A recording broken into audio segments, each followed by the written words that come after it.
Violencia intrafamiliar. La violencia intrafamiliar, también nombrada como violencia familiar o violencia doméstica, puede incluir distintas formas de maltrato, desde intimidación hasta golpes, pasando por el acoso a los insultos. El violento puede ejercer su accionar contra un solo integrante de la familia, como su pareja o su hijo, o comportarse de forma violenta con todos. La violencia intrafamiliar es un problema multicasual que se asocia con varios factores sociales, individuales, políticos y comunitarios. Entre los factores individuales se incluye el sexo, edad, otros factores biológicos y fisiológicos, nivel socioeconómico, situación laboral, nivel de educación, uso de alcohol o drogas y haber sufrido o presenciado maltrato físico en la niñez. Aunque todos estos elementos inciden, no necesariamente determinan las situaciones de violencia. Cada factor de riesgo tiene su propio impacto marginal en la probabilidad de que una persona se comporte violentamente o sea objeto de violencia. Es en la sociedad donde se construye el concepto de género, dado por las características del sexo con el que se nace y donde esas diferencias se basan en relaciones de poder. Por eso, cuando tocamos el tema de violencia intrafamiliar, se hace referencia al abuso de poder sobre los miembros más débiles que están a su cuidado. Por eso afecta principalmente a los niños y niñas, a las mujeres, ancianos y ancianas y a quienes tienen alguna forma de discapacidad. Las palabras maltrato, abuso y violencia apuntan a situaciones que hasta hace poco tiempo se sabía que existían, eran toleradas hasta cierto punto y que de pronto se han vuelto acusatorias. Por lo común empleamos los vocablos maltratos, abusos y violencias como sinónimos. Sin embargo, si analizamos la etimología de estas palabras, nos encontramos con algunas ideas interesantes. El diccionario de la Real Academia Española define las palabras maltratar como tratar mal a uno de palabra u obra y abusar como hacer objeto de trato deshonesto a una persona de menor experiencia o fuerza. Y violencia es una acción dirigida contra personas o contra objetos, empleado, ímpetu o fuerza. Las palabras maltrato y abuso implican acciones entre personas. Violencia se refiere a un acto dirigido tanto a las personas como a los objetos.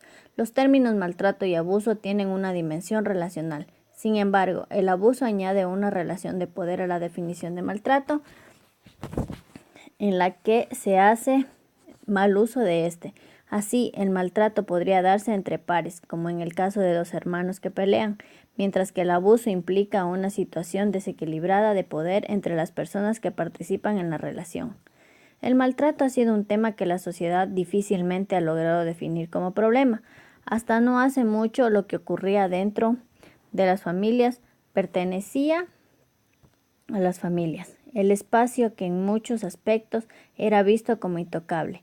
Aún en la actualidad los profesionales no saben en dónde y hasta qué punto se puede intervenir en los asuntos familiares.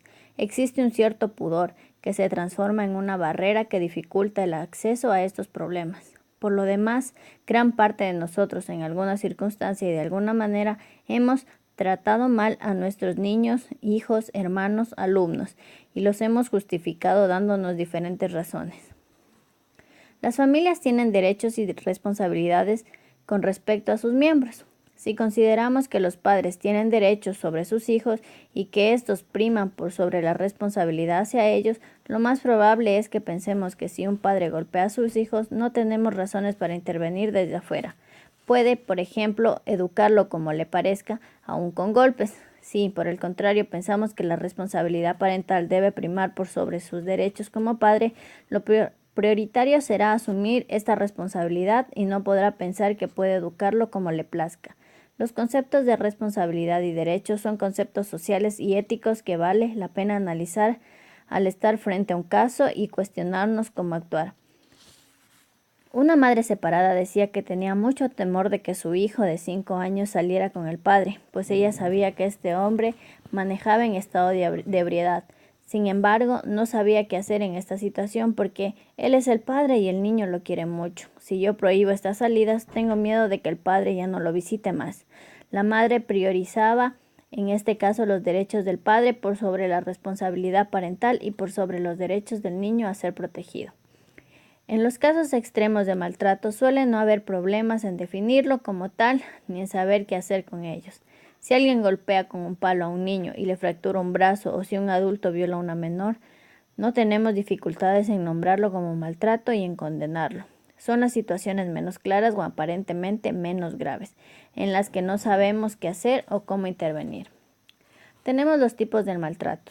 En lo que se refiere a los distintos tipos de maltrato, la Academia de Psiquiatría del Niño y el Adolescente propone las siguientes definiciones, que es la negligencia, que es la falta premeditada en proveer cuidado y protección adecuadas al niño. La negligencia física puede comprender la falta en proporcionar cuidado médico o proteger del peligro.